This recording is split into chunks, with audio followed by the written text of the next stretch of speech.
Le président américain et son épouse Melania sont arrivés au Royaume-Uni accueillis par le roi Charles III et la reine Camilla.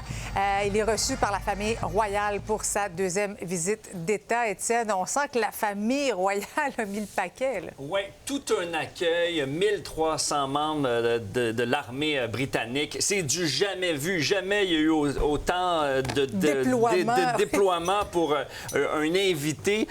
C'est assez exceptionnel et on sent que les Britanniques ont peut-être une petite idée derrière la tête, justement. Je vais y revenir. Mais donc, il y a eu des cérémonies militaires. Il y a un grand banquet qui est organisé ce soir.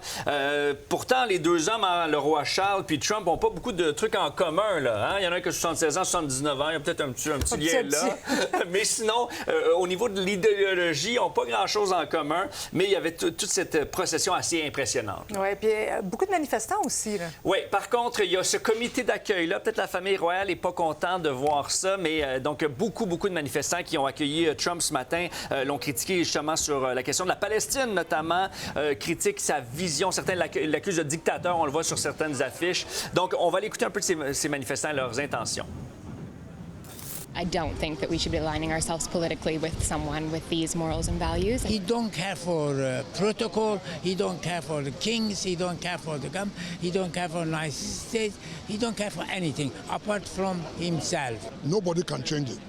No one can change the UK and US relationship. It's going to be there forever.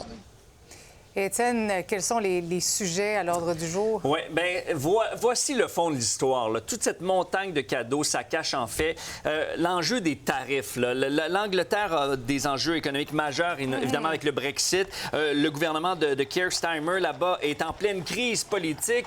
Donc, on semble vouloir utiliser la visite de Trump pour pouvoir signer peut-être un accord qui serait plus favorable. Il y en a déjà un là, qui a été signé dans les dernières semaines, mais peut-être qui permettrait d'enlever certains droits de douane. Donc, elle est peut-être là l'intention.